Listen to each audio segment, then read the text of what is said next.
Back to the channel. If you're new here, hit that like, hit that subscribe button. Tonight, we're going to be talking about the fear of missing out, FOMO. Can you fight the FOMO that's going on in the home arcade space, the retro gaming space, the pinball space, all the spaces? Can you fight it? How do you fight it? And what are we talking about anyway? If you're just joining us, we're talking, we're discussing. We have a live stream here. I'm going to go through some of the products that have been recently announced by these three different companies. We'll kind of go through it, talk about it, and then afterwards, towards the end of the show, we'll have a chill and chat. I'd love to hear your thoughts, but feel free to interrupt me at any time in the chat. Love to see the attention. If you grab my attention, then we'll discuss that. So the first thing I was thinking about is who is to blame for some of the FOMO that's out there? Is it the companies are to blame? Sometimes there's FOMO marketing. What is FOMO marketing? This idea where they are actually trying to get you to fear that you might be missing out, so you may impulsively purchase. They may do this in a couple different ways. What about content creators on YouTube or posts that you see on Facebook and Reddit? Do those draw fear of missing out? Are they responsible for some of the purchases that you've made in the past? We'll talk a little bit about that. But keep in mind, there's three different companies that we'll be talking about. We got New Wave Toys, we got AtGames, and Stern Pinball, all coming out with new products more recently been announced. A lot of these have been the subject of other topics in the home arcade space, and I wanted to kind of put a theme on it to be like, hey, they're all pinball. It's whether it's a virtual pinball, a machine that doesn't work at all, or machines that are purposed for an arcade or in your home. All of them, I'm telling you, all of them are responsible for the FOMO, each in their own special way. And we'll be breaking that down today, each one. So the first thing I'd like to do is let's talk about the first company, New Wave Toys. So we got New Wave Toys here coming out with their new product. Now, they've been around for a while, according to some sources I read, and I've been following them closely. They've been around since 2016, and Shiloh, the guy behind it, he's co-founder of it, and I got to meet him when I was at a Cleveland Gaming Classic earlier last year. And it was really cool. I'd never purchased a New Wave Toys item, but towards the end of that conference, they were giving away stuff. They don't like to bring things back. It's difficult. You literally got to put it on a plane. They have boxes of stuff, or you got to run to FedEx and try to ship them out. So they're just like, anyone want anything for free, go for it. And they gave away maybe 10 or 20 items. I got their Coke machine. It was pretty cool. But you come to their website, and their new Replicade mini pins is what's out there. And they're already starting with the FOMO. You go right in there. It's now available. And you'll get that special discount for the next 19 days, right? Hurry up, because you're going to miss out. But how do you counter that? How do you counter this? Oh, maybe I should purchase it, maybe not. And some of the tactics that I've seen on the forums related to AtGames you could apply here. Like, for example, is this the title you want to get? Are you planning on collecting all of them? It's plural. Many pins is in the logo. They spent time to think this through. This is not probably just a one-off mini pin that they're going to get. They're likely going to get many. Now, if you only want to get one or two, then is this the title that you want to get? Is Black Hole speak to you? My wife, I was talking to her about it. She was like, oh, is it like the Disney Black Hole? And I'm like, I don't know. Sometimes these companies that made pinball machines in the 80s and 90s would, I don't know if it's Disney's Black Hole. I didn't look closely at it. Or if it's just, a similar name. This is a game that I've played, I think, a few times, but I haven't played a ton of it, right? Some of those older games are just not available to me in the local arcades. Some of them have some older games, but most of them do not. I do travel a lot. In 2023, went to a lot of trips that I would specifically give me access to a lot of different pinball machines. So is this something that you would want to purchase? So I kind of thought through it. Yeah, James is like, I wish it was Disney Black Hole, but it's not. And my wife was like, that was scary. It scared her as a kid. She described it as, I don't even remember the movie, but she's like an AI in a spaceship, and anyway, trying to take over things. She said it was scary. So let's talk about the FOMO of New Wave Toys. Is there FOMO? Let's question it. So there's a pre-order available. If you wanted to pre-order just one, it's $199. Okay, so that's your price. You want to get two? Whoa, you get two. You're going to save some $10, right? Now, if you go through New Wave Toys, they have a lot of different items that you'll see in here. And some of them are priced, somewhat low, but you'll also notice sold out of stock. You kind of go through some of these items. Oh, maybe you can get a mini arcade stick for the 1943 for $20. That's available. But here's some other items that are coming soon or just sold out. So even just a few months ago, this Coke machine was available. $159 for a Coke machine. Actually works. You can put a Coke in there. You can put, I think, 2 Cokes in there. There's a little shelf. You can put 2 in there. I have one on my desk. It's right there. I don't turn it on. It's got a fan. It's kind of loud, but I look at it every day. Basically every day. It's just sitting there while I'm working. It's pretty cool. Now, for me, if I was going to get into this hobby where I'm collecting a lot of 1/6 scale items, I got a place to put them, right? Like, I was thinking about finishing my basement. I haven't done that yet. So some of the walls are drywall, some are not. And if I did, maybe there'd be space to kind of have shelves. I could take my NES cartridges that are in our main entertainment room and put them on shelves into this basement area. But my wife doesn't mind the NES cartridges being available where our entertainment center is. It's kind of nice. But this could add to that collection. So I was thinking about it. Is this something that I would purchase? And I'll tell you. So, let's look at it. So it's $200. And it's, wait a second, give me a thought. Sometimes I like to play things off the cuff, just go with it. So how much are these even worth now? So there's all of these items that are sold out, right? All these items are sold out. And so going, a lot of times what I'll do is I'll go on eBay. I'll go on eBay and I'll search for how much are things going for on eBay. Hold on. Let me show you that. Give me a second. Let me go to ebay.com. I'll pull that up. All right. So ebay.com. Let me grab this window over here. New Wave Toys. Let's just say Replicade. Okay, let's bring it over here. So we got eBay. Let's check this out. So eBay, New Wave Toys, Replicades. Okay, so this one, this top one, it's only $169, right?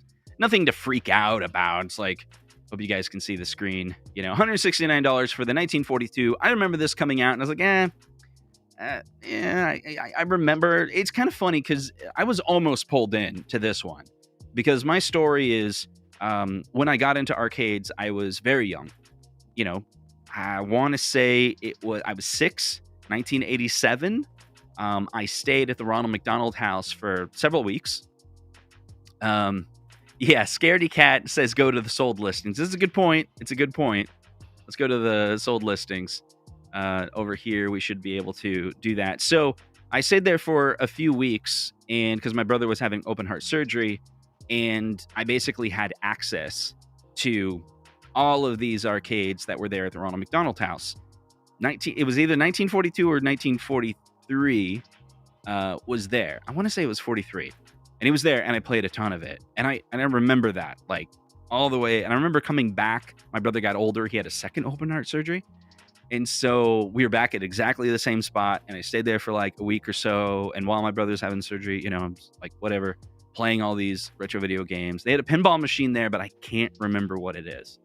I've even thought about calling the Ronald McDonald House recently and being is there someone that works there that's been there for 30 or 40 years? And maybe they'd say yes. Be hey, when I was a kid, I used to go there. Do you remember what pinball machine you had in the 80s? I thought about it. Anyway, $145. But see, you go look at, we got Asteroids, $300. But here it is. Check it out. You got the 2-pack Ghost and Goblins, and it's $489, $353. Some of these, here we go. The Street Fighter is going for $495. So it's not like these things are going for, they were sold for $200 and now they're going for $100. Would you agree? It looks as though, here's the Tempest. Oh, Ben, you were there. Yes, they had Zaxxon. Ben was there with me. He's my cousin. And Ben, do you remember what pinball machine they had? Because I remember we played Mike Tyson's Punch-Out. on the NES, and I want to say it was 87, and that just came out. And I think they had a Pac-Man. Definitely they had Zaxxon, and I think they had some pinball machine. And that was like, there was a lot going on in our lives. I'm trying to remember. Okay. Anyway, so you can see that these prices, it seems as though they hold their value. Now, maybe it doesn't matter, right? Like, does it matter if they hold their value? Like, are you into this to just buy it and then resell it? That's not what I'm talking about. I'm not saying like, oh, go ahead and buy this, keep it new in box, and then sell it for $600. That's not what I'm talking about. But there's a perception of value when you see a collectible item maintain its value, right? So when it comes to New Wave toys, are you getting a good deal? Like, is it a good deal for you to purchase this? Even if it's just a collectible, you kind of don't want to buy something for like $200 that 6 months later or a year later you could buy on the secondary market for half the price. Just wait and get it half the price. But now I'm thinking about it, it's like, okay, this New Wave toys, they not only do they maintain their value, but in some cases, I mean, sometimes they go up in value. So here's the question. Dang it, now I'm wondering. I'm sitting here thinking about it. Save 20%. Okay. Let's do it fair. Let's go through this. We got New Wave toys, right? Let's go through it. We're gonna pretend like we're purchasing it. Okay, so here's the item. I'm gonna add it to cart. It's currently $199. Okay, so I actually only want one. So let's update that. Cool.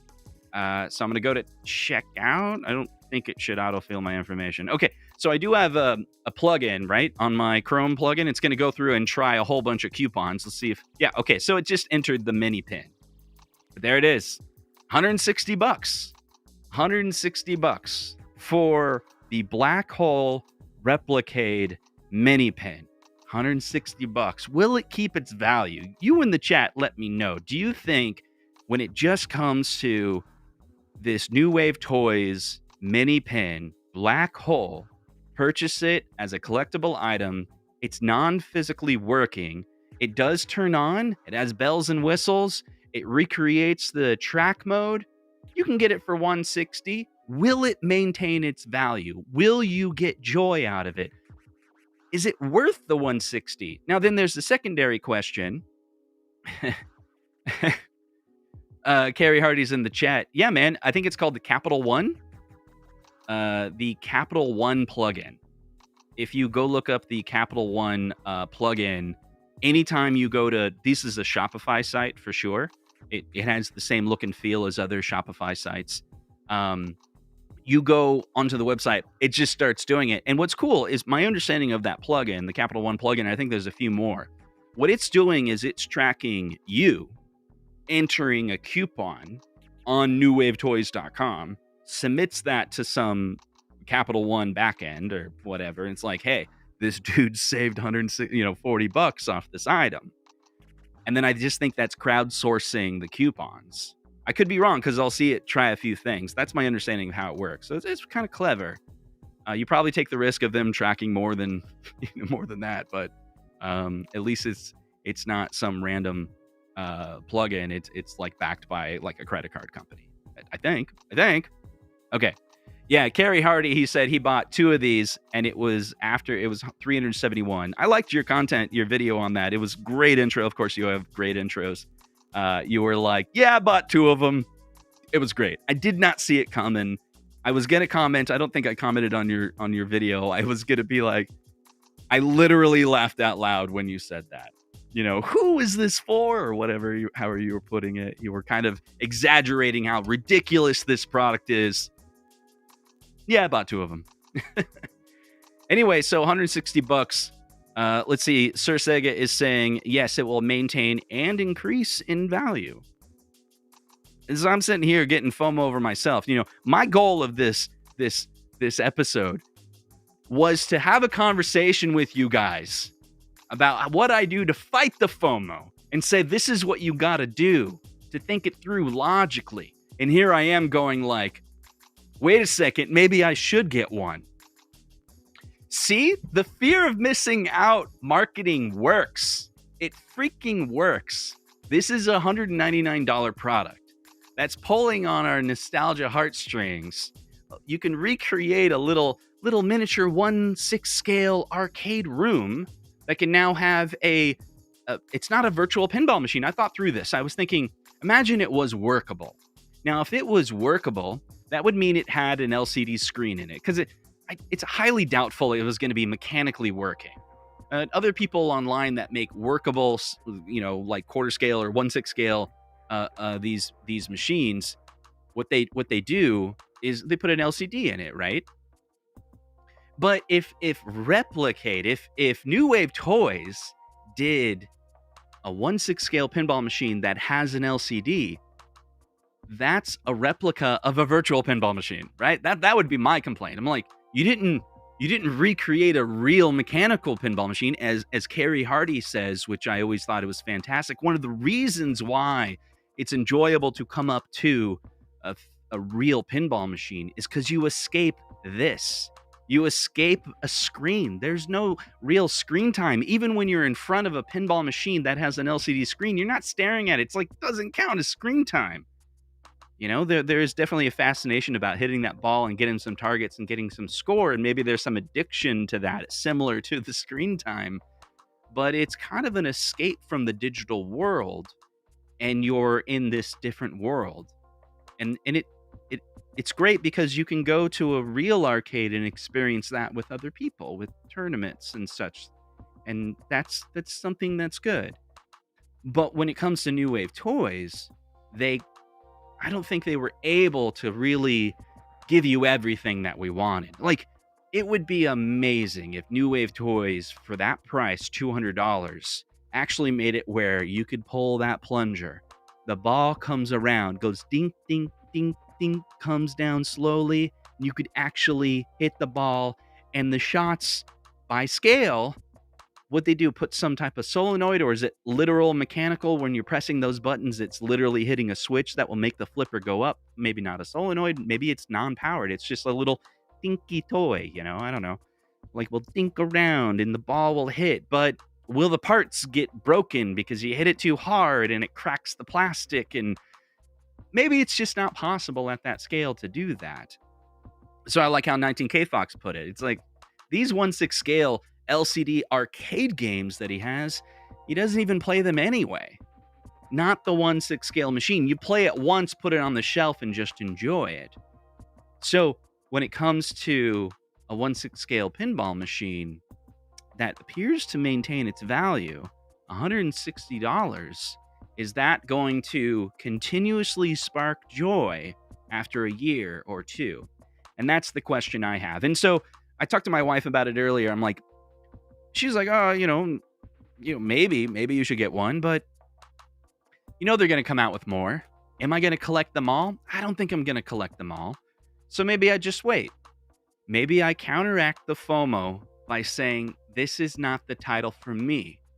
But if they come out with another title, New Wave Toys, that really is a must-have. It's like a dream title for me, even at that 1/6 scale. Okay. They'll do the 20% off again, right? Maybe it'll be $200 and we can get that sucker for $160. All right, let's check out this this next one. We got, okay, so that was the eBay. Let me close that. And so we got AtGames. So AtGames is coming out, we've been talking about this for a while. So you got the AtGames Addams Family was originally announced as a title. And this is a complete change from AtGames. AtGames didn't do this before. Thanks, Scratch Gamer. That's funny. AtGames has been known for making little retro consoles for decades, right? The name AtGames was the idea of the term AtGames came out in the late 90s, early 2000s. The CEO, PK, was using that at symbol to represent, at the time, culturally, that at symbol, kind of meant, being connected to the internet, always high-speed internet. And, it was a new term, a new symbol in the 90s that was popularized mainly from its use with email. And so he was trying to say, like, AtGames with an at sign is a digital form of that old retro games, like your Atari games, and he would make little consoles. Eventually, they started doing home arcade. They did the Legends arcade machines, the ALU, Ultimate Legends, AtGames Legends Ultimate. There we go, ALU. And that did pretty well. It was 24-inch screen. Mainly, I think it's like 720, right? Is it 1080? I can't remember, but it's not 4K. And then they did the pinball machine that was just HD, and that did pretty well. A lot of people really liked it. I owned it for several years. Only recently got rid of it, and one of the motivations was perhaps I would get the 4K machine. That definitely contributed to one of the reasons why I was thinking about getting it, and the idea of upgrading that 32-inch screen to a 4K, or just not even purchasing that at all. It was either going to exit the virtual pinball scene or upgrade to the 4K. So then we have now these 4K versions are coming out, and you have all these variety of models. You have the B version of Jurassic Park. You have Addams Family, which, very popular title in pinball. Snoopy, which is a big IP. Star Trek, very popular. Stern Machine has, it's that old, I say old, but it's like the 2016 Star Trek, you know what I'm talking about? And then, of course, you have the more recent Attack from Mars, which out of all of those, the Attack from Mars is the one that's like, ooh, that would be a really cool one to have. But even when you look at it, $200, $200. But, that $200 could be misleading to someone that is just joining, just for the first time finding. They actually think that this virtual machine is only $200. I mean, right on this website, there's kind of a beginning of like, whoa, it's only $200.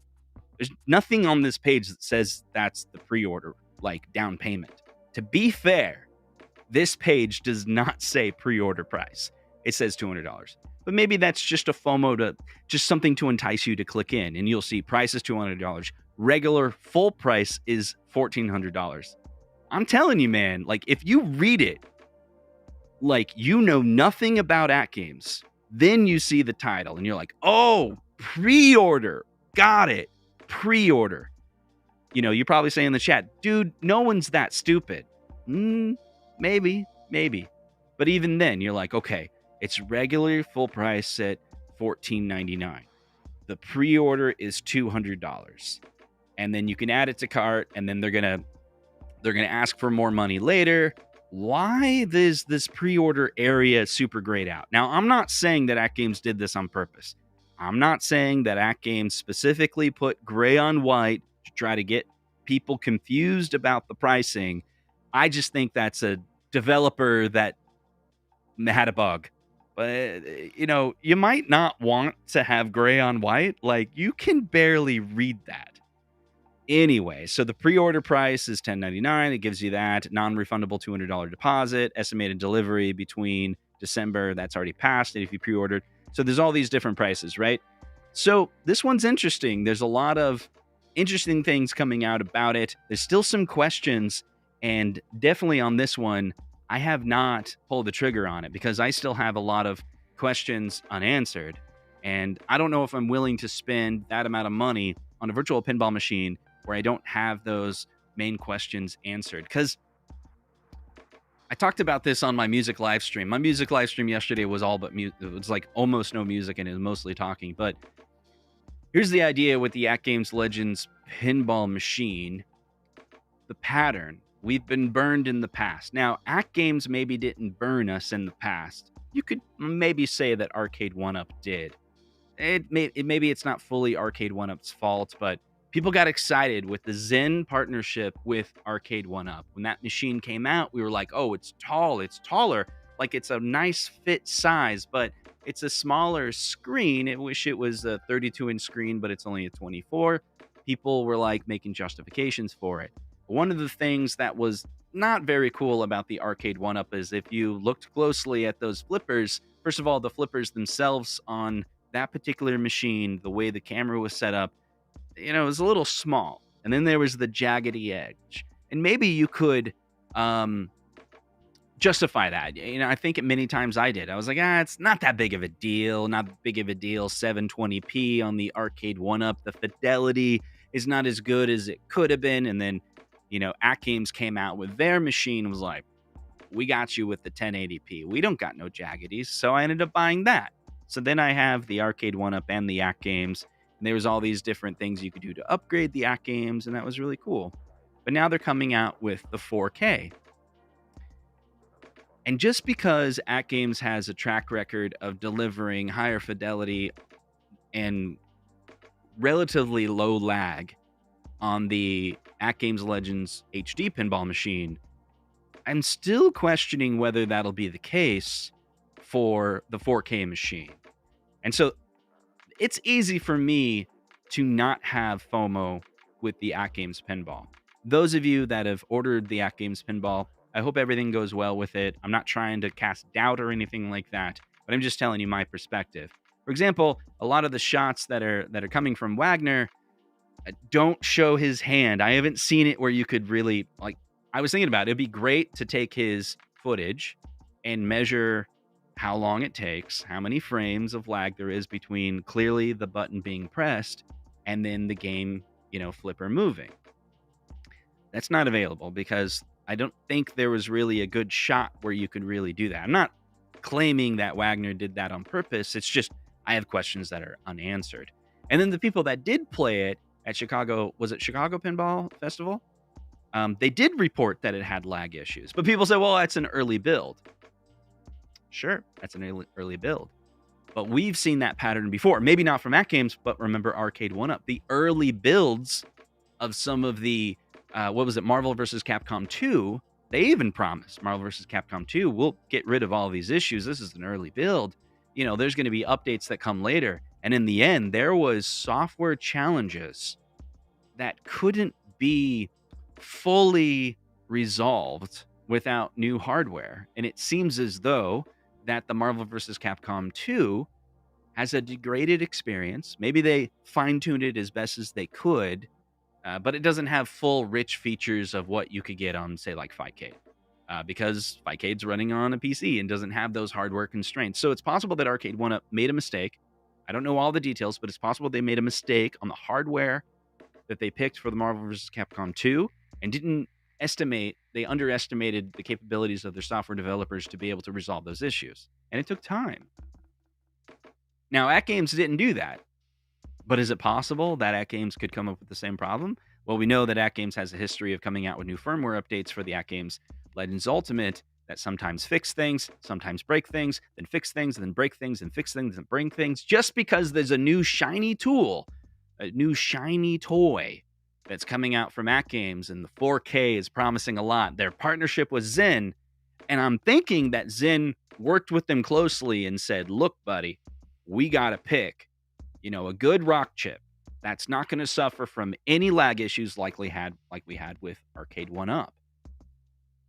And so the Blockade guys had an interview with the guy from Mel from Zen Studio, and he kind of explained how he was upset with his relationship with Arcade 1-Up. And I think it had a lot to do with and I remember talking to him. I interviewed him on the 1-Up Weekly, and there was some conversations that took place where he wasn't fully satisfied with the choices that Arcade 1-Up had made when it came to the hardware that they picked.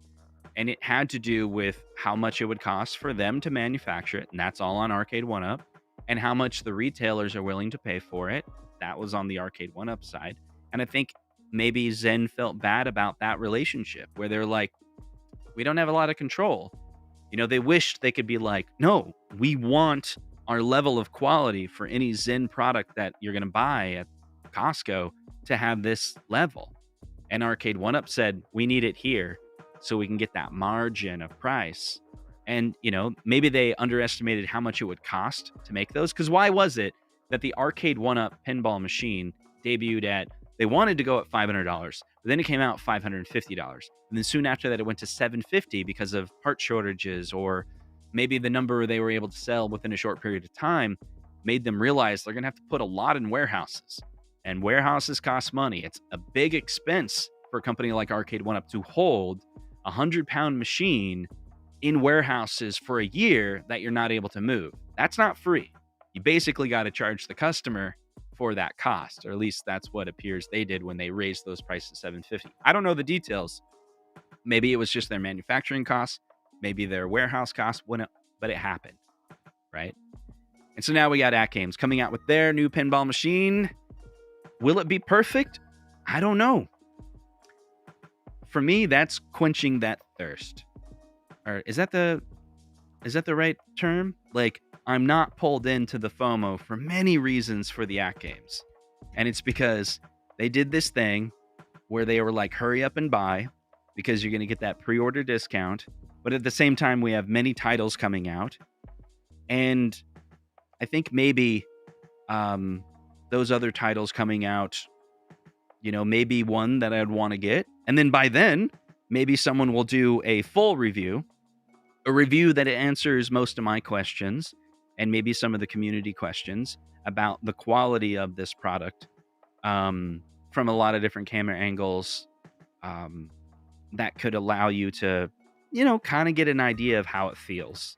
And then we can see a track record of the builds. Are they coming out with new firmware releases that's showing that they're going to support it with the performance and the capabilities, that we would want out of a machine that's going to cost $1,000 to $1,500. And I really need to turn this feature off. But I will show you one thing that's pretty exciting about this feature right here is the sparks. If you enjoyed that little light show, give me a like right now on the video. If that was too silly for you, completely understand.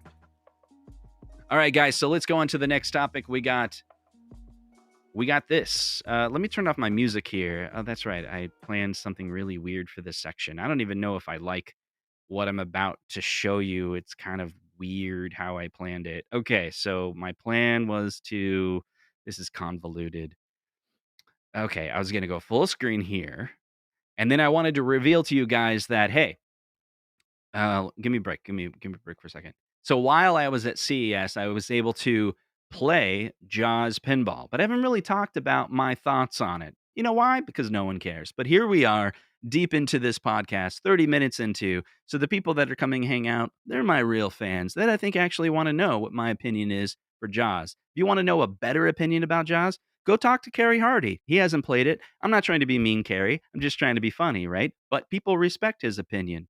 And I agree. He's probably watched much closer at all the gameplay on it, and his opinion is really good. And I've listened to his podcast about when he's talking about his videos, and I think it's a really good opinion as well. But I captured what I said after playing 2 games, and so I'd like to share that with you. And so this is just, I played 2 games of Jaws, and this was my immediately reaction. I grabbed my phone, I pressed record, and this is what I thought. So here it is. All right, guys, so I'm here at CES, and Jaws is right behind me. I played 1 game. I played 2 games because I chose player 1 and player 2, and they said that's fine. Anyway, so I have one thing to say about this machine behind me. Keep in mind, it's only 1 play. But from the angle, the vantage point of you as a pinball player looking at the playfield, from that angle, not the shots that Stern has showed, not the shots that Keith Elwin showed on his stream, but you, as a player, standing in front of this machine, when you look at Jaws come out, it looks scary, and it's a different perspective. It doesn't look cheap, it looks really cool, and it actually startled me. So you have to see it to believe it. So go out there, try to see if it's available in your area if you're watching this video later. But this is the debut of Jaws here at CES 2024. I'm gonna put some more time in it. Be playing this game a lot here. I'm pretty excited. So far, my just 1-2 plays reaction on it, it's really cool. There's really parts of it that are way faster than I thought. Yep. And that's all I'm gonna say for now. Okay. More to come. We'll see you guys. Take care. Now, I really hope that Kerry Hardy is still in the chat because this is what I have to say to Kerry about it, because you're going to love it, man. So Jaws, this is a lot of sarcasm, by the way. Jaws has a lot of flow, and you can stack all the shots. You could hit this shot, that. You can start 3 or 4 different modes, then go into multi-ball. It's going to be a tournament paradise dream. Now, that's specifically for Kerry. I'm going to cut that part out and send it to him and be like, the flow, bro. The flow, bro. The flow of Jaws is so good. He hates that, by the way. Okay, let's talk about it seriously. But Jaws is a really interesting game. I think what Stern has done, now I'm going to talk negatively about Stern for a little bit, then we'll talk a little bit about the FOMO. I think what happened, this is my prediction, or not prediction, my analysis. Maybe it's a prediction based on more information will come out in the future. Well, we'll look back retrospectively at what Stern has done and said, aha, yes, that's what happened. So take a game like Jurassic Park, take a game like Godzilla. Those are pre pandemic games. During the pandemic, Godzilla was rare. It was hard to get. It was during the pandemic that I was like, I got to get one of these Godzillas. And myself, Michael B. the Game Genie, and B Kong, we all pre ordered Godzilla because we had all played it together. And we were like, man, this is such a great game. Not only that, but playing it together in a little tournament style, like forms some connections or some bonds. There's a lot of interesting things about that game that makes it one to buy.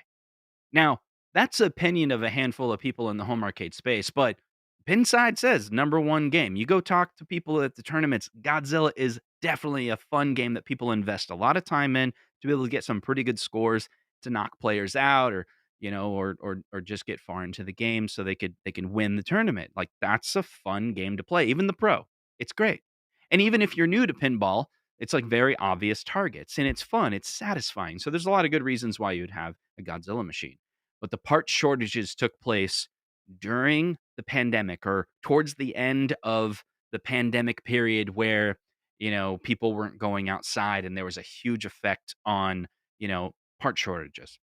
So here's my theory. Starting around James Bond for Stern, they started to simplify the designs a little bit. I think what they did was yes, they were reducing the amount of mechanical fun toys that were on there, but I think the reason why is they were afraid. They're afraid they'd be caught into a situation where there's demand to buy the machine, but they're unable to produce those at the rate in which they need to just because of some supplier.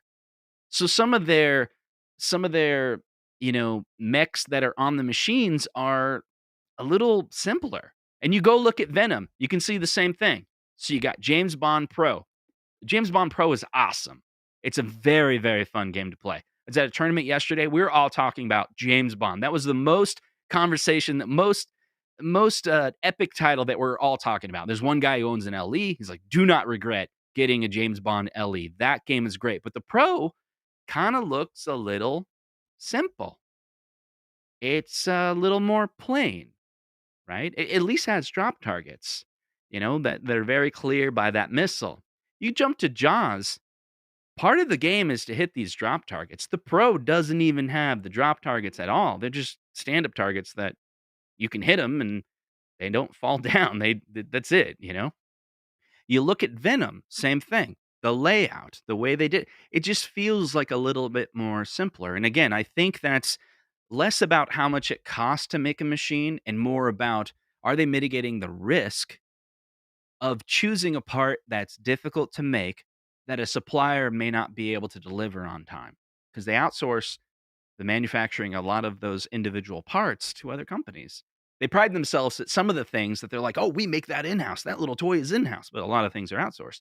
And I get this from some of the language and the communication that I had with Stern at CES. There's this guy, Ryan, who runs the accessory business of Stern. He's the manager of, any of the limited edition accessories that they'll eventually sell. And he said some interesting things. And a lot of it was about, like, you could tell the communication he was giving. He had done a lot of presentations at Stern, and I think there was a lot of risk mitigation that he's talking about because he's responsible for making sure that the flow of these items are coming through. And I think part shortages play a big role in that. So while we're on the topic, while I was talking to Ryan, some of the interesting things that he was saying is when it comes to CERN, we should get some more accessories coming out. For Foo Fighters, they're probably coming very soon.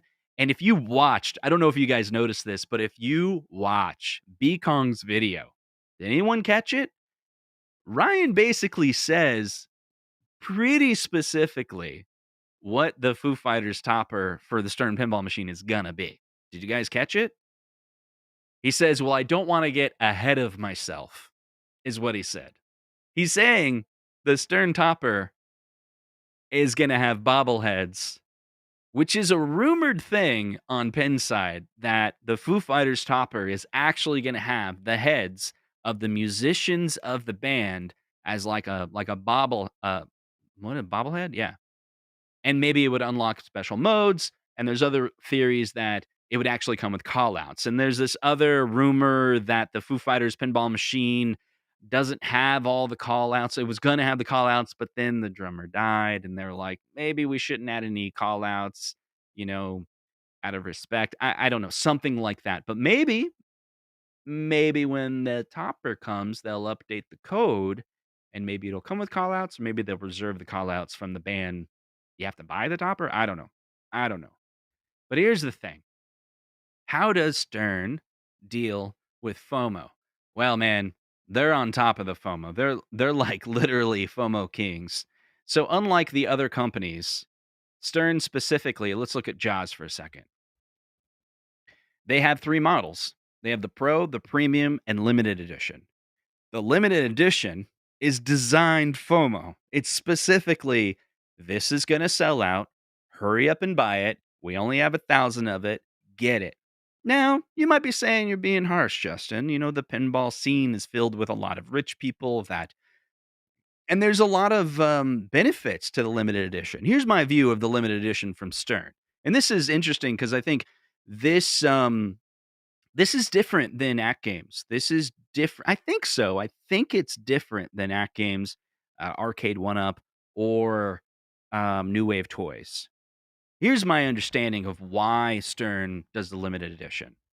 So this limited edition Stern machine comes with all the bells and whistles. It's $13,000. It's available the day they announce all the machines. Like there's a day they're like, we're giving you a look of what the machines are. Boom, limited edition is available. And they distribute to a whole bunch of retailers and distributors in the United States, maybe Canada. Hey, you get 5, you get 5, you get 20, whatever. So they kind of mix it up and go, you guys can resell these for us, and immediately, typically, they sell out. There's some exceptions. Venom didn't sell out right away, but you got your Godzillas, you got your um, James Bond, I think, did all right, and then definitely Jaws. By now, I think it's pretty much they're gone. Now, some retailers have like a reservation list, so they won't even list that they have them available.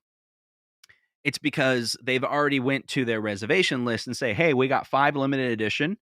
I sent it out to 10 people, first come, first serve," something like that, right? And they don't even make it available on their website because their reservation list will typically sell out. And at some point, if they, don't get enough reserve people to buy it, then they'll kind of make it available to, the world. But with Jaws, it seemed to be basically sold out right away, and you needed to reach out to a dealer and beg to be on their list or be on the standby just in case you get it. Okay, what happens with the $13,000? And this is why I think Stern does the limited editions. Well, the retailers, they buy them at, let's say they buy them at $10,000, and they get 10 of them just to make the numbers easy. And they sell them for, $13,000. They got 3 grand profit in my made up number scenario because obviously retailers need to make money. Then they ship it with free shipping, so they cover some $500 costs on FedEx. That's out of their pocket. That cuts into their margins. But the limited editions go quick. So they receive them from Stern and then ship them out to the customer once they're manufactured. And they get that money right now. They already have it. They have that money right now. But the product is not going to be shipped till later, right? So what do they do with that profit?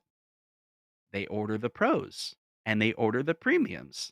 So the LEs kind of serve this purpose, I think, to kind of seed the retailers being able to pre-purchase or give money to Stern to order something that they're then going to put in their warehouse. And so these will sit in their warehouse for a while because the pros and the premiums don't typically just sell out. There's going to be a period of time where they're processed, sorted, sit there on reserve, and then people will buy them over time. And eventually they'll sell out, and then, Stern will make another run on it. But from the customer's point of view, the limited edition version can be tempting because do you want to be among the one out of 1,000 people that will get a Stern limited edition? And if you can afford it, if you're in the ballpark to be able to afford some of those pinball machines, you may be tempted to say, "Ooh, I really want that limited edition. That's a dream theme for me, so I gotta have that limited edition version, so I can brag to all my friends that I got the limited edition version, and that's the one that I'm gonna have." So all three of these companies, in one way or another, are responsible for some of these like FOMO marketing tactics, or it's built into their business model to kind of have this hurry up and purchase. So, what can we do to kind of counteract that, right? Well, this one's tough. An easy one is I can't afford a pinball machine, right? I can't afford to buy dozens of pinball machines in a single year, maybe over time. That's my situation with like over time I can collect them, it's not like I can just rush out and buy everything, you know. Um and then one thing that's interesting about Stern, they have this wide range of machines. They got the Pro, which is like only, $7,000, and then they got the only $7,000? I just mean, like, the limited edition is so much more. It's nearly double the price. But what's cool about the Pro Edition is although it doesn't come with all the bells and whistles that you would get on this Premium Edition, which is in white right here with the barrel handle and all that, it's something that, will give you an 80/20 or 90/10 or maybe even 99.9% of the experience. And another way to get around some of the FOMO is, again, if you're not in the market to buy pinball machines, it doesn't really matter. But what's really cool, you can still enjoy the hobby because Stern as a company, I was telling some friends about it. I went to lunch with a couple friends and I was talking about it. And I was like, there's really two amazing companies that are out right now when it comes to real hardware. I'll take a minute real quick and just appreciate Jason for the super chat here. Really appreciate $2. He's like, "There you go. There's some whiskey right there. Appreciate that." Um, oh, Stockjot says, "Want you to know what wholesale want to know what wholesale prices for the 30th anniversary LE was? I had to fill out a tax form after I won one. I would love to hear that, Stockjock. That's interesting." I wonder if it's a real price or if they were just like, let's say it's this price so you don't have to pay so much for tax on it. I'm really curious what that number was. Message me if you don't want to say it publicly on Messenger or put it in the chat if you don't mind saying it. That's really cool. Um, so here's what I was thinking about. So I was talking to my friends and I was like, Raw Thrills and Stern are in this what 49.80. Wow, no. No, no. What? What? Oh my gosh, no way. Oh, I'm blown away by that. 100% blown away. I've I s- I don't know, maybe that's just a number that they put out there, but I assume the retailers are paying for 70% of MSRP and they make the profit off of the last 30%. I just But what you're describing as wholesale is, more like the other way around. Like, the retailers are making bank. I mean, the retailers are the ones that's gonna have to sit these things in a warehouse. They have to set up shop. They gotta ship it. They don't have to manufacture it, but they take on a lot of responsibility of that last mile to that customer, right? That's wow. Wow. That's pretty interesting. I was told yesterday, I know I'm getting off topic, but I was told yesterday that, there's this guy I was talking to that he has a lot of LEs and he was offered from a dealer a Guns N' Roses new in box, Guns N' Roses LE new in box, and the Guns N' Roses new in box I think goes for 11,000 right now. Like that's like its MSRP right now. I think it was even higher, maybe 13, 14 from Jersey Jack. But you can get them available for like 9K right now. Okay, $9,000 new in box Guns N' Roses LE because they're not really moving. However, I was told by a guy locally that there's a retailer that reached out to him because he's on list for LEs and they're willing to sell it to him for $6,500 because they just can't move them. It's just it's a great machine. It's fun to play. There's depth to it. You play longer songs, and you can kind of get farther in the game. You can get some better points. Um, but that price difference of like brand new for $15,000, $13,000, and then a year later, because it didn't maintain its value, you can get one for like $6,500. Think about the price difference between those two things. And that, while we're talking about FOMO, is kind of the thing to be like, what are these things really valued at? If Stock Jock is saying that. But see, here's the thing. Concept Fanboy says this thing. I'll tell you right now. Concept Fanboy, he makes a joke of he could never afford like a real arcade. I remember he was saying that. He's like, oh, the Mortal Kombat machine. I would love to have a real Mortal Kombat machine. Dude, first of all, you live in California. Captain's Auction is literally like I don't know, an hour away from your place. Okay. And the amount of money you spend on In and Out, the dude goes to Starbucks, then In and Out, then what's your third place? Popeye's Chicken, maybe? KFC. It's not KFB, it's KFC. So we're talking like 20 bucks Starbucks, 20 bucks In and Out. Well, In and Out's actually a pretty good price. You probably spend 40 to 50, $60 a day on eating out. Times that by 365. How much money is that, right? Taco Bell, Taco Bell. If you just like went to the grocery store, man, think of think of the arcade money you could spend if you just, you know, ate some ramen noodles for a month. That's what I do. Some pizza too. He loves Papa John's. So let's say he spends 50 bucks a day. Times that by 365 is $18,000. You could buy Back to the Future. You could start saving up right now. And Back to the Future pinball machine coming out by Dutch Pinball, probably available late 2024 to 2025. And you could afford Back to the Future. Going to be the best pinball machine of all time. This is good information, Shane. So you said Wagner did a lag test. What were the results? I'll have to go check that out. I did not see. I'm really curious how he did the lag test.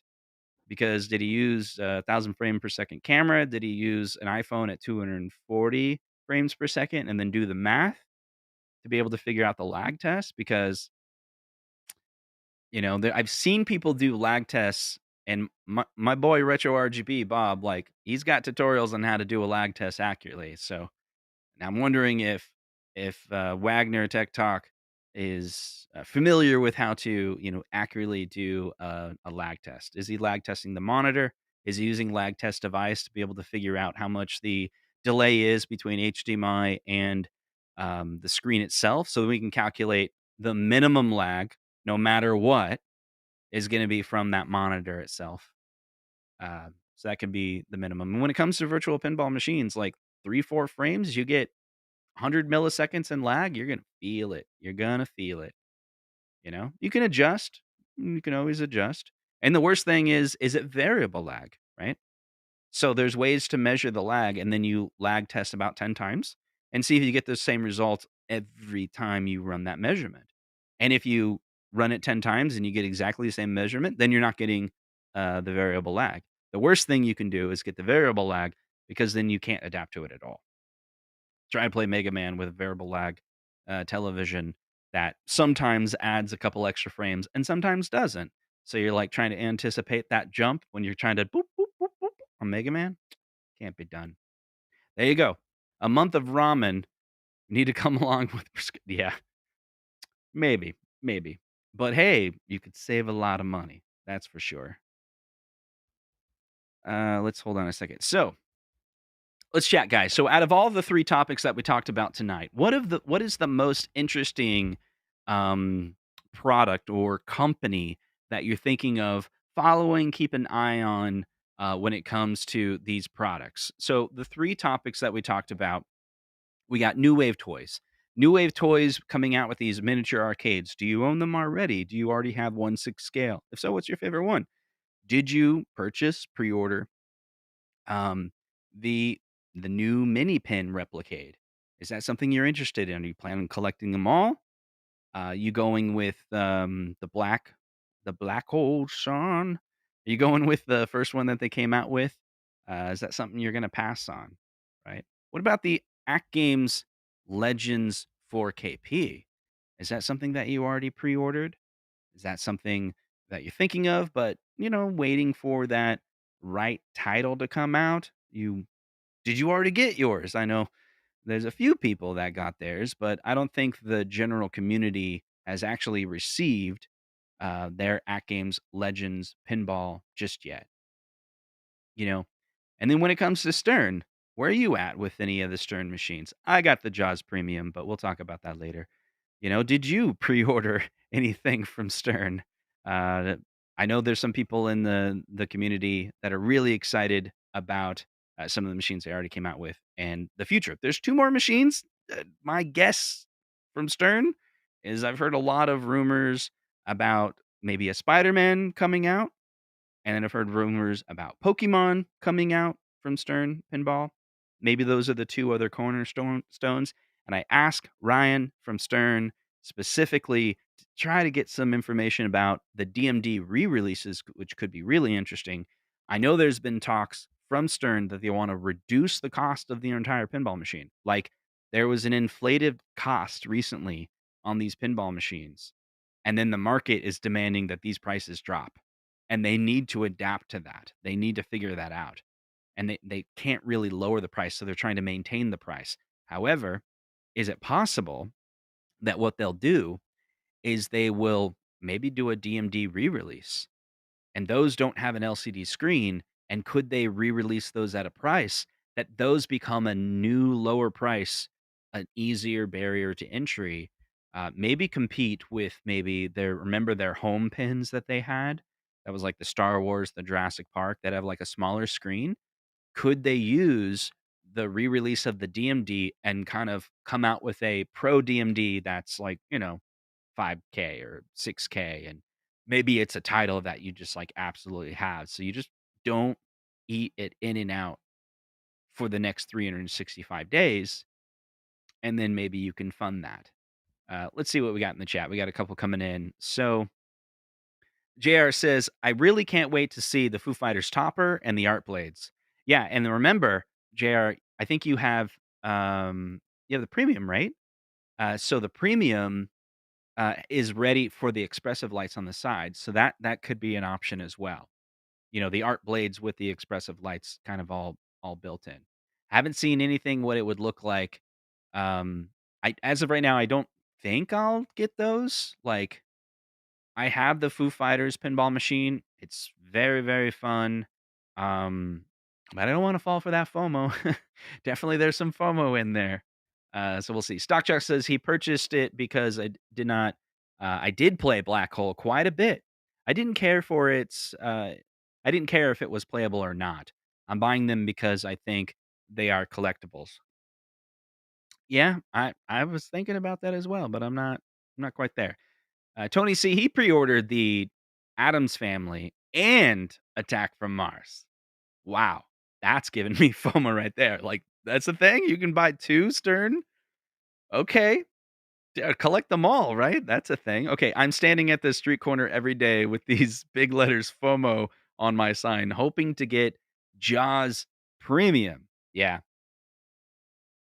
I'll tell you, I debated this for a long time. I knew I was going to get two machines. I'm currently budgeted with my wife agrees that I could get two machines this year based on the savings that we've like I have not like for a decade I saved, and I sold a couple houses over time, and when I did that I kind of had a little extra money, and I was able to kind of put that away, and I've been pretending like I don't have that money for a while. Then I saved more money, sold things. So I'm not flush with cash, but I have a situation where it's like I'm not in debt, and then I could order these if I'm frugal with my money. If I just don't spend, I can collect a little extra, and I'll be okay. Um, and so we did the math on that. And as long as things and the cars that we have are in good shape, but they're not new, and we don't have any car payments. and it's been like that for a while.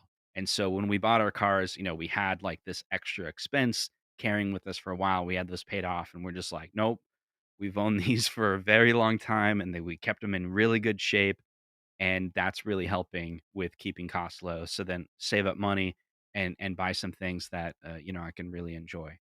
Um, let's see. Smomoto says Stern Jaws, of course.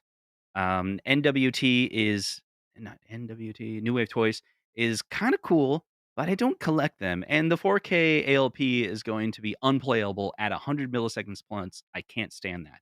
I'm curious if that was the lag test amount. I mean, earlier when I was talking about, I was just saying like if it is that amount, then it could be unplayable. And here's the thing, like the 4K is gonna push that chip a little harder. All those graphics and are gonna push it a little bit harder.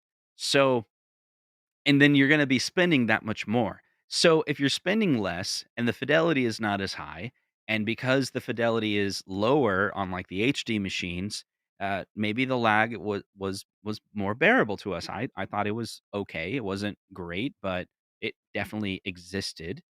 Um, but I somewhat adapted to it, and I was kind of playing these older games that I don't uh,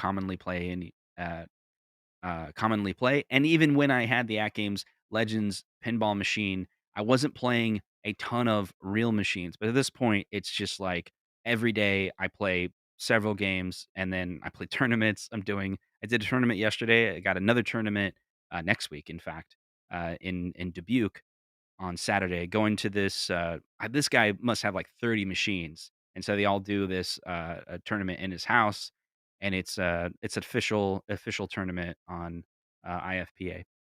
Really excited about it. Never gone there before, but yesterday I was talking to this guy Aaron that I follow on Twitter who was there at the pinball tournament, and he was like, "You have to come to Dubuque.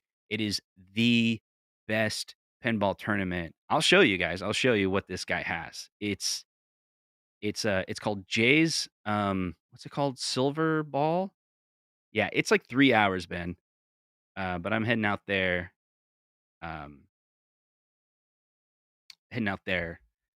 like, at noon. Um, let's see, pull this up. So this is Jay's, Silver Ball.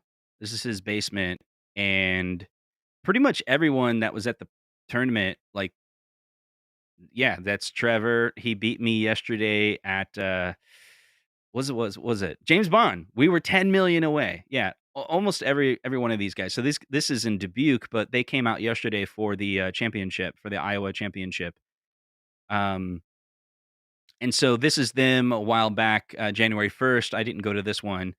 So this is the room, and I think, uh, yeah. So yeah, Olivia's really good. She hosts the tournaments up in Ames. She's usually first or second. That's Olivia. She's very good. Let me see if I can pull this up on YouTube. There's the Jay's Silver Ballroom. There's a Andy has a no Aaron. I'm sorry. Aaron has a video. Check this out, guys. I'm gonna pull this over. So this is the Aaron Van Noy. He played yesterday. He got really far on the side tournament. I think he got second place. Real cool dude. All right. So this is the tournament next week. These are all the machines that this dude has in his basement. Check it out. Here it comes. So that's just like the stern wall. So then we got Attack from Mars, Monster Bash. Let's see, X Files, Iron Man, Ghostbusters, Avatar, CSI, Wheel of Fortune. That one's fun actually. Twister. I haven't played Twister. I haven't played Apollo 13. There's Taxi. There's Terminator 2, Terminator 3, Buck Hunter. They got Junkyard. Like this is insane. The amount of machines he's got. There's Foo Fighters. So this is the stern wall. What's this in the corner? Is that Foo Fighters as well? I couldn't really tell. You got Turtles. You got Deadpool. You got Godzilla. Batman 66. Jurassic Park. I've never played Batman 66 in Iowa. I've played Batman 66 when I'm traveling, but I'm really excited that I love that game. It's really good. So you got Jurassic Park, Gardens of the Galaxy. Don't Is that Foo Fighters? Might be Foo Fighters. Mandalorian, James Bond, Stranger Things. Uh, don't know. That one's got a DMD in it. Maybe that's the CSI. Yeah, and then Attack from Mars, Monster Bash, Foo Fighters. Is that another Foo Fighters? I don't know. Then is this the Sega Jurassic Park? Maybe. And then you got X File, Iron Man, Ghostbusters, Sopranos, Avatar. Avatar's great. CSI, Wheel of Fortune. Junkyard, Twister, Apollo 13, Baywatch. I love Baywatch. It's a lot of fun. I don't know why I love Baywatch so much. Old 007, Taxi, T2, T3, Buck Hunter. I don't know if anyone was counting. Oh, there's more. Which one's this one? The Gopher one? The Golf or something? King Kong, No Fear, World Cup Soccer. Man, it's a good lineup. I am excited for next week. Next week is gonna be great. It's crazy though. I got it's a 3-hour drive, probably a 3-hour tournament, and then 3 hours to drive home. But I there's something sticking in my head. I got FOMO over it. I fear of missing out on that one. Uh, Aaron said it's worth the drive. You got to come out next week, and they do a tournament every last Saturday of the month. So I have a little bit of fear I'm going to enjoy that tournament too much because what you would have access to. Okay, here's the tournament. I'm so excited about it, and I'll get back to you in the chat in a second. It's $10 to do the tournament. $5 it goes to the winners. A dollar goes to the IFPA, and then $4 goes to the house to cover maintenance. But all the games are free play, and it's bring your own beer. That's a good setup. Like you go there, $10, bring your own beer, you're good to go. Bring your own beverage, whatever. Whereas if you go to why does it keep on doing this? When you go to some of the tournaments here, it's $11 to get in, and $10 is split up, and then it's a dollar to the IFPA, and then um, you just got to play for the game. You typically got to pay for every game that you're playing. But there's some people that in the tournament that have these bracelets because they won state in the past. There's like 3 or 4 of them, and the bracelets that they have will give them free access to any game at Operating Pinball. And so they'll like scan if you're playing with them, they'll like scan everyone in so you kind of don't have to pay. And sometimes they'll like scan neighborings as well. I told them I think they should change it to they crank up when there's a tournament, they put a ton of credit, like 100 credits in every game. I mean, they got the key. It'd take 2 seconds to add 100 credits. And then just do like a 2-drink minimum. And maybe it would work itself out. But it just I don't know. Like it would feel cooler if the bar did that. Like, oh, you go to the tournament, you pay $10 and you don't have to pay for the game, but you got to buy a couple drinks. That would be worth it. Okay, let's get back to the chat. Sorry I ranted for a second, but I got excited. Um, we got a super chat we definitely want to get to. Make sure I don't miss that. So we got um Smomoto says, gotta wait another 18 months. Gotta wait another 18 months once you order your machine from Dutch Pinball. He's talking about that Back to the Future. So he's talking about Back to the Future, would probably come out, and then you gotta wait 18 months to actually get it. Month of Ramen, that we covered that already. Covered that. Very good. FOMO. Got that. Okay, Andy, there we go. Sorry. I'm waiting to see more themes from AtGames. I'd like to have pinball, and that's the most affordable way for me. Yeah, really good. I want that rumored Princess Bride pinball. So if you subscribe to Kaneda's pinball podcast, I think it's very valuable content. There's some people that dislike him, but I think even through the controversy that's recently from Kaneda, he really is focusing on just really adding value to his podcast with these 20-minute podcasts once or twice a week with just information that will excite you about pinball. And one of the things that he talked about was Princess Bride coming out, and it's what is it called? I always say metamorphic, but it's not metamorphic, right? It's slightly different. It's some of the chat could to tell me the name of the company. They're the ones that make the Weird Al, and it's kind of like I've only played the Weird Al when I was in LA, and it's got this screen on it, and then the upper part is swappable. So you can put different toys in it. You can basically swap to a different game. So the rumor is multimorphic, right? That's it. Multimorphic is making Princess Bride. However, does that mean it's gonna be running the P3 system, which allows you to swap all that stuff out? Or are they finally making, like, it's multimorphic, just gonna make a normal mechanical pinball? I mean, maybe they're just doing a mechanical pinball. Like, if they did a mechanical pinball of Princess Bride, I think it would do way better than a P3 system version of Princess Bride. Because you kinda gotta go all in with the P3 system. It's like you're gonna spend 12 or $13,000, and then you're gonna spend more money on adding those adapters. Like, I think on paper it makes sense, but it's not a very popular system. There is a streamer, Buffalo Pinball. He loves it. He streams multimorphic all the time. He's like all into it, and I like watching his content. And so he's one person that I know that's like super excited about the multimorphic. But when I saw it in person and I played Weird Al, I didn't like it. I was just like, this feels weird. It maybe I could get used to it, but my immediate impression, I love Weird Al. I was When I was a kid, I listened to Weird Al all the time. I had a lot of his cassette tapes, and I just loved the humor. And I love riff tracks, and he's on the Jurassic Park riff tracks, and it's so great. But I just could not get into the Weird Al game.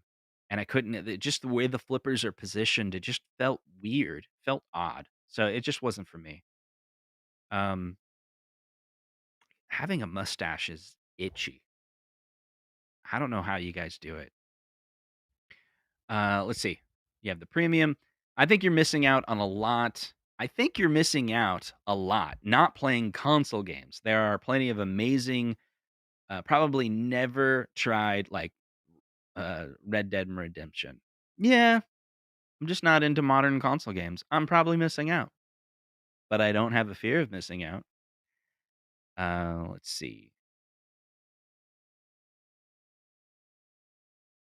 No.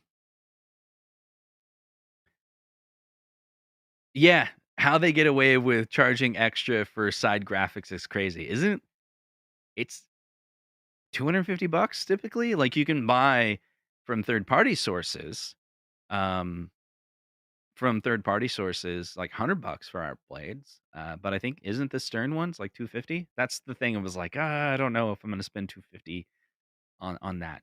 Earlier, JJ was talking about, is the AtGames firmware upgrade, um, is it something that you can upgrade to fix the lag? Maybe, but there's been times in the past where companies are unable to or not willing to fix lag. I'm not trying to discourage you, JJ. I'm not trying to or even cast doubt that AtGames couldn't fix it. I don't even know if the lag is present. I'm just saying it's a concern I have, and I'd like to have that concern, like a solution for that. Like, could I be convinced that if I were to purchase the AtGames Legends Pinball 4K, that I have a great experience? And maybe one of the ways to do that is more footage from more content creators that are not on their payroll. Not trying to slam anybody, but I'm just trying to tell you how I feel. Like, if I saw more variety, I'm not asking for one. I don't care about having one, but I'd love, and we'll get that, right? If you have an At Games Legends pinball that is coming to your house soon, grab your cell phone, make some footage on it, post it on YouTube, and get it into the forums so that we can watch it. I would love to see anybody produce content that tries to be as descriptive as possible and spend time on it. Like, don't just some advice when making content for YouTube. Avoid giving your opinion right away. Avoid just going, "Hey, this thing is great. I love it." That's cool. You might be excited about it. But what makes content great, in my opinion, and it's something anyone can do, is you grab your phone and you be descriptive about your experience. And so focus on, when I opened it up, this is what I saw. This is what took place. This is the experience that I had. And then you can, give your opinion, because people are looking for details, information, data. And then once you've like fed that information, there's some credibility, there's some reliability, and you're like, oh, I wonder what he thinks about all that. And then you kind of give your give your thoughts on it. Um, yeah. So maybe we'll see more of that. So anything to boost my confidence that not spending 12 to 13, $1,400 on something that I'll regret. That's the general thought. Um, let's see. $20 super chat. Really appreciate it, man. From Smomoto. He says, Justin, dude, just look at how toned down the graphics are and the reported 116 millisecond latency. Wow. You cannot get hardware to run VPN at 4K at that price. I will eat my hat if the ALK 4K ALP runs any 4K table, including OTG, at 100 milliseconds. Including OTG? I mean, I, look, I'm with you. I'm with you all that, except for the including OTG. Because I think on the OTG, right? Like, the OTG, it's you're hopefully dealing with just their HDMI to LVDS converter and then a USB button to your computer. And you're depending fully on your computer's capability. And I would assume that if they got any decent monitor in there, here's my question for any LCD monitor: is it below or higher than 16 milliseconds lag inherently? Just the LCD monitor. If it's below, maybe 10 milliseconds, 14 milliseconds, even jumping into 16, 17 milliseconds. It's like one frame. Take 60 frames per second, divide it up, you get, 60 frames per second. How much is one frame? 16 milliseconds. You can get under that one frame. Almost nobody can notice a single frame of lag. So you're playing Super Mario Brothers, you tell it to jump, and technically, the moment you press jump, the within 16 milliseconds, it's when it's gonna detect, because the moment you press it, the exact fraction you pressed it, the CRT may be drawing a line. And then it goes to the bottom, goes to this thing called V-blank. It pulls the controller. What are you pressing? Oh, you're pressing jump. Cool. On the next frame, I'm gonna draw Mario jumping, right? Now that frame gets drawn, and then if your monitor has one frame of lag, technically, if you could slow down time, it's the next frame that's getting drawn in the background. You're seeing the previous frame. There's one frame behind. You're playing Mario, you're jumping, you're not going to notice. Now you're tournament playing Tetris. Okay. And you're doing the button tap fast, and you're like so toned in to the frames per second. You're like, can't have any lag because you got to get the Tetris game to get right in there. You're pressing so fast that the Tetris item will move really, really fast. Yeah, so maybe those tournament players could notice a frame of lag. But the rest of us human beings are like 30, 60 in that area where you're like, this doesn't feel right. Um, but most pies don't produce that. Maybe you got your television on game mode, so that's got like 300 milliseconds of lag right there on your TV, maybe, and you press a button, you're like, this feels weird. But what's cool about it, like Arcade One Up, the lag testing on the Arcade One Up, the monitor's like 14 milliseconds or 17 milliseconds. By chance, they picked a pretty good monitor that has you know, low lag. And then some of their like dual core processors on Pac-Man, it's got some lag. That's probably one of the worst, is Pac-Man on the dual core processor. But then they got other ones that are quad core processor, pretty higher end chipset, running a pretty safe game. That's great. The lag's great.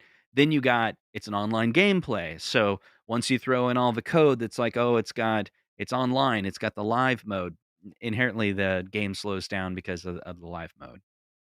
But people adapt. Console Fanboy adapted. He's a tournament level player of Mortal Kombat, and he can adapt to playing MK online and still be one of the top players. Um, but he's told everyone, he's like, "Yeah, I can feel the lag. I can feel it." He denies it sometimes and says, "No, I can't. There's no lag in it." And he's like, "This thing sucks. There's lag." But he can still beat everybody. So is it that bad? But pinball is different, right? Like, you really want to flip that ball right away. Okay. It's not just 4K. It's 4K and two other screens at the same time. Good point. Good point. That's right. It's a lot going on. There's a lot of resolution being drawn. So that's what they should do, right? Is like You got to put all the focus on getting the response time of the primary play field to be fast as possible. And if the scoreboard takes a full second to update, not sure anyone's going to notice. You're not going to be looking at it that closely. Maybe it'll get weird if there was lag on, the sound isn't synchronized with, um, the DMD. People might get annoyed by that. But if they're like, look, it's a little laggy on the DMD because we put all the resource priority on the gameplay, and that was that's cool. That's fine. I would like to know how many downtime he has with issues. Yeah, I'm not sure exactly what you mean with that. Maybe someone else understood. Yes, James. Each DMD adds latency. I experienced it with a long time, and I completely gave up on VPN. Wow, wow, that's crazy. So the DMD itself is contributing to it. Um, Sorry, I'm behind on the chat here, but we're catching up. I played Weird Al at Pastimes. It was fun, but I could see the ball path getting altered when it switched from the screen to the back area. Need to see more. Was not impressed, Sir Sega says, when I saw the manufacturing process at Stern Pinball. For the price they charge, I expect them to be hand built by one or two craftsmen, not a low wage assembly line. Disappointed. Yeah, I see what you mean. The flippers are a very different design for the P3 system, too. Huge Weird Al fan. Wanted to love it. Yeah, I hear you. What's this? Cernart blades are usually around 100, I think. Is that right? I hope you're right, because that's a little bit more like okay, like um, because see, like on the string machines I have, I put a shaker motor in all of them because it's $100 for the shaker motor, and it adds so much enjoyment. And I did it over time. It was like, I got this machine and then like get a shaker motor. And then I was actually thinking about it because I did order the Jaws. I guess I never explained why, but I played it. I played it a ton. It's a lot of fun, and it's very different than any of the games I had. And so I was looking for a game to add more diversity to my lineup. That was kind of the point. I don't want to own games that basically are the same game, that have the same shots. Like I want variety, right?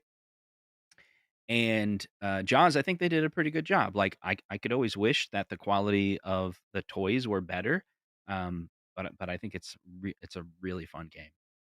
Um, yeah. Ben, sorry, this is a while ago. Any way to find out displays they are using? Yeah, the moment it's out, and I don't know if anyone has done this yet. I may not have watched all the content, but in the community of Home Arcade, most people that do a review of Arcade One Up or AtGames product, in their review, they show the LCD display, and they specifically put on the screen, "It's this model." And then we all go do lookup on it and go look at what the response time is, go see what the viewing angle is, and if it's 89, 89, 89, 89, all 4 angles have nearly that 90-degree angle.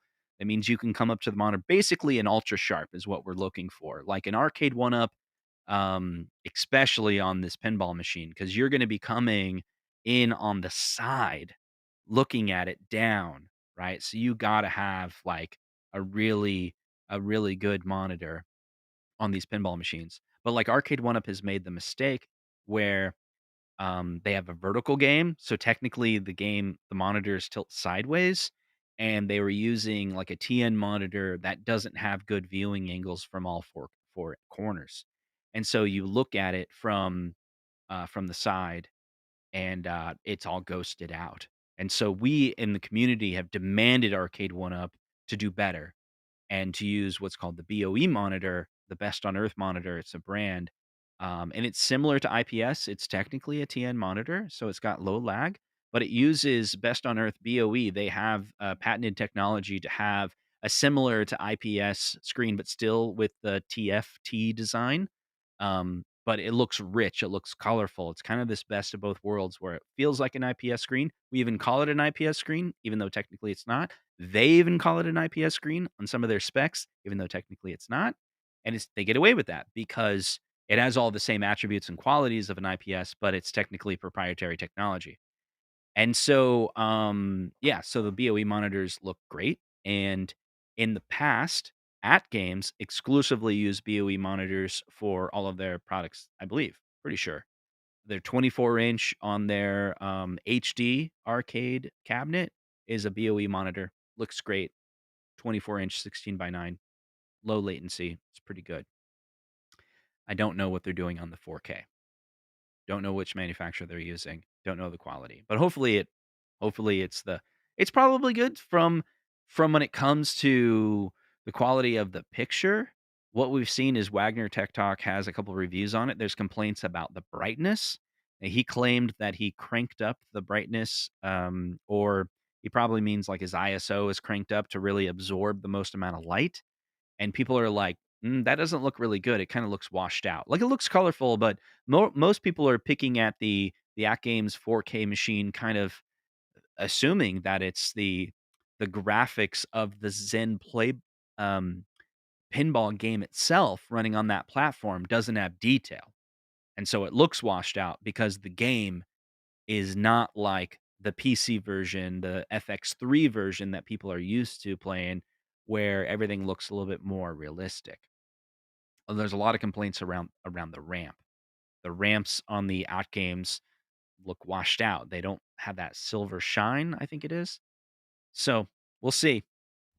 We'll see how it goes. Hopefully, it was just an overblown ISO camera setting. He was trying to get a lot of brightness on there. Um, I am skeptical about that. Definitely for sure. Um, yeah. I mean, maybe it was just a camera setting. We'll see. Smomoto says, yes, the ALP monitor includes a lot of lag. I had a classic mini PC with an i5 and a 1060. A lot of people had it. Still hard pressed to get anything less than 100 milliseconds. Wow. Um, JJ, that's the best explanation of BOE monitor that I've heard. Justin, thanks. Yeah, Ben hasn't been in this home arcade community. He's my cousin, and so I assumed he's missed out on the years of conversations that we've had related to it. So I was like, let me give him the backstory of BOE. Um, yeah, that's kind of what took place. That's right. You're the best in the world. He's talking about Mortal Kombat. Let's see. I've been following you for years, console fanboy. Just wanted to spit.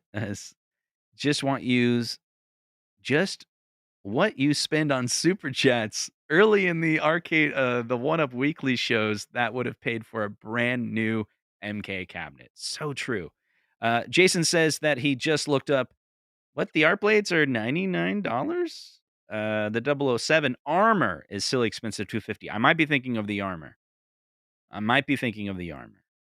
So I was just looking. I can pull it up here for everyone to see. So when it comes to just standard pinball stuff, Pinball Life is typically my go-to place for any um, part supply, and I think they have art blades, right? I've never bought art blades from them. Yeah, so these are older machines. Is this the new Bond art blades? I don't recognize them. Those are I don't know if I like those. There's the Elvira's, Lord of the Rings. So there's Mandalorian. Yeah, there's the expressive lighting on the side. $500. That's what I remember thinking, that the Foo Fighters expressive lighting might be $500. We'll see. Yeah, here's the Stern Art Blades. Yeah, you're right. $100. I'm sorry. Earlier I said 250. I'm totally thinking of the armor. I'm thinking of the armor. Yeah. Yeah, for sure. Cool, guys. Really appreciate you coming to hang out. So what are you going to do? This is where we wrap it up. You going to stick to your guns with the FOMO? You're going to hold it tight. You're going to keep that money. Like, don't go to In-N-Out. That's what we've learned. Don't waste your money on fast food. Come up with a good plan for diet to save money. I mean, you can do whatever you want, but I'm just trying to give you tips because there's a lot of fun retro gaming gear that you can invest your money on. But there's a couple things you can do. You can make sure that the money that you're spending is being spent wisely so you can save up some of that money. Or maybe don't spend money on FOMO items, the marketing that's trying to pull you in to buy something that later you might regret. That's probably one of the biggest wastes of money right there. I've regretted many things that I purchased. Some of the things I even said on a previous podcast that some of the arcade one up cabinets that I've gotten, I'm like, oh, I really want to play with them. And then maybe I would sell them later. And if I sell them later at a discounted price, maybe I sell them at a loss of $100 and I got to play with it for only $100. That's a pretty good deal, right? I'm starting to think a little bit differently on that because I played that game for a while and I wasn't able to resell some of the items that I was hoping to be able to sell, at anywhere near the prices that I bought it for. And so there's a couple items that I regretted purchasing. I bought it. I thought I would like it. I didn't end up liking it and ended up selling it at a loss. And maybe I should have sold it on Facebook Market or something like that, got a better deal. But that's the thing. Like, if you're going in to be like, "Yeah, I'll buy it, and if I don't like it, I'll just resell it." Now you gotta go through the work of doing that. That time is money, man. So, the best advice that I can give, the moral of the story when you think about it is the best time to not waste money is just not spending it. Now, who am I to say? I spend money on crazy things, but in the community, there's a lot of hype around a lot of these products, and I've been seeing a lot of videos, not trying to discredit or say anything mean about it, but when you're even just having a conversation with the conversation that you're having with your friend can influence you to go out and purchase something that you otherwise wouldn't. And so it's very easy and possible that some of the content creators that you watch, just because of the discussion, just because we enjoy the entertainment, the content, and this is a hobby, and if you can afford it, that's great. But definitely, I've regretted getting into the hobby, enjoying the hobby. Part of the hobby is seeing the new items coming out, get excited about it, absorbing yourself and watching content after content after content. And then all of a sudden, you're like, I gotta have it. And when you get it, you play with it for a weekend, and then maybe you'll love it and you'll keep it, and it keeps sparking joy. But then sometimes you regret it.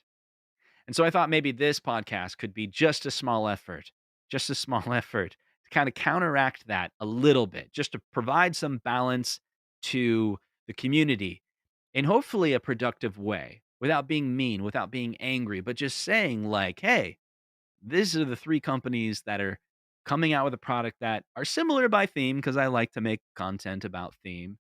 Pinball, whether it's virtual, whether it's small, or if it's full size, all three companies have some form of FOMO marketing that is targeting you. What are you going to do to counteract that?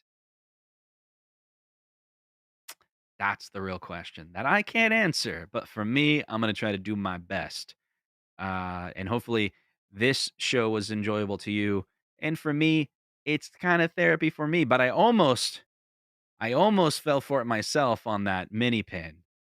And I'll be going over to Ben's house pretty soon because he's got the RetroTink 4K that he's gonna plug into his Mister on his OLED and be able to get that Mister 1080 upscaled to 4K with the least amount of lag. My buddy Mike Chi made that.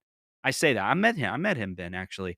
So I flew out to Retro World, in fact, and went to a private conference that was just for YouTube content creators that were friends with Bob. Got to hang out with Mike Chi, the creator of RetroTink. This was during him creating the RetroTink other series, So this is a couple of years ago. Brilliant guy, really smart. It was a fun conversation. Got to hang out with My Life in Gaming, Retro RGB, Smoke Monster. That was a fun time, fun time. This dude from Australia came as well, and it was cool to see him. Game Tech, a lot of these, nerdy guys that are in the retro gaming scene, but congratulations, because the RetroTink 4K, did you pre-order it? You're waiting for the pre-order come back. If you are following Mike Chi, he's talking about doing a thing where if the community is okay with it, and I think I saw the poll, I voted on it. It was like 60% at the time. We're like, cool with this. Thinking about doing the RetroTink 4K, but you can pre-order it, but he'll just open it up and be like, you might have to wait 6 months or a year. And there's debate on Twitter to be like, should he or shouldn't he do that? Because there's risk in just saying, well, how many people want one? I'll just fulfill your order when I get to it? Will that turn into an analog situation? Will that turn into a polymega situation where you buy a RetroTink 4K and you're waiting an entire year to get it? But it's all because of that demand that was pent up around the RetroTink 4K. And there was only a 5-minute window, he claims, that you could actually come in and buy it.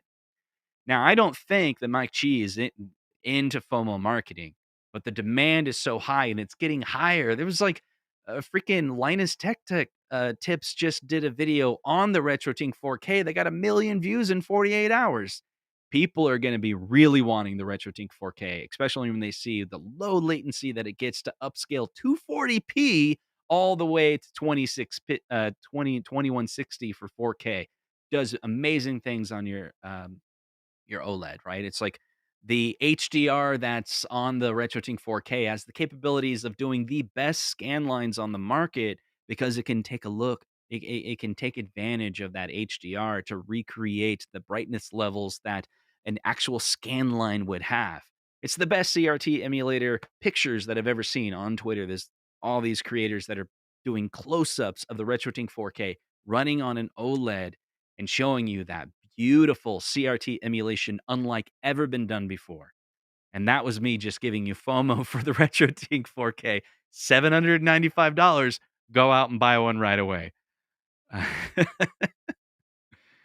um, yeah, there we go.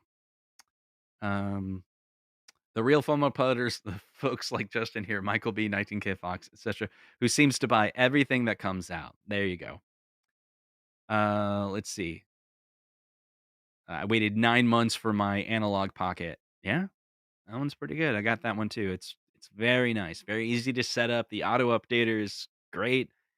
Get a whole bunch of arcade games ready to go. Sideload some other ROMs on it. Put that on your TV. Um, yeah, that's pretty good. That one's priced well. There's a lot of FOMO related to the analog products, that's for sure. They do that on purpose. 3 years for the Polymega, and it still hasn't shipped. But hopefully, James hates everything. We'll get his next week. That's cool. And Jay just ends it with the perfect, nah, I'm good. Got a Trinitron. All right, guys. Thank you guys so much for the hanging out. I hope you enjoy the extended version where we did a chill and chat a little bit longer. I knew 19K Fox wasn't on tonight, so I was like, let's chill a little bit longer. And so we'll do this again next week. Hopefully, I come up with a fun topic. And I will say, I'm gonna throw it out there, James. James and I are thinking about collaborating, doing a show together. Would you love to hear it? Hit a 1 in the chat if you'd like to see me and James talk tech together. Maybe we'll do home arcade. Maybe we'll nerd out about AI. But I think the guy's really cool and it'd be fun to do at least one podcast episode together. And if you enjoy it, if you enjoy the content that James and I do together, maybe we'll do it more often. But I thought James would be a fun person to collaborate with. We've been talking about behind the scenes. Sorry, I put it on the spot there, James, to reveal to everyone that we're talking about it. But I wanted to see what people would say. If anyone hates the idea, now's the time to say, don't do it, don't do it. But so far, we're seeing some positive stuff about James and I doing some content together. I'm thinking about calling it, it's just an idea, Wig Beardos, because we're two big weirdos with beards. Wig Beardo. It's actually a name of a metal band from Creston, Iowa when I was like 15 years old, but I don't know where those guys are. And you search the internet for Wig Beardo, it doesn't come up with anything. So, Wig Beardo, we're two big weirdo. That's dumb. Is I say it out loud. It's so dumb. It's like the dumbest name for a podcast. The Wig Beardo podcast. That is dumb. I had to say it out loud to realize it's dumb. Back to the drawing board, James. You got to come up with something better. All right, guys. Thank you guys so much. It's my time. Way past my time. We'll see you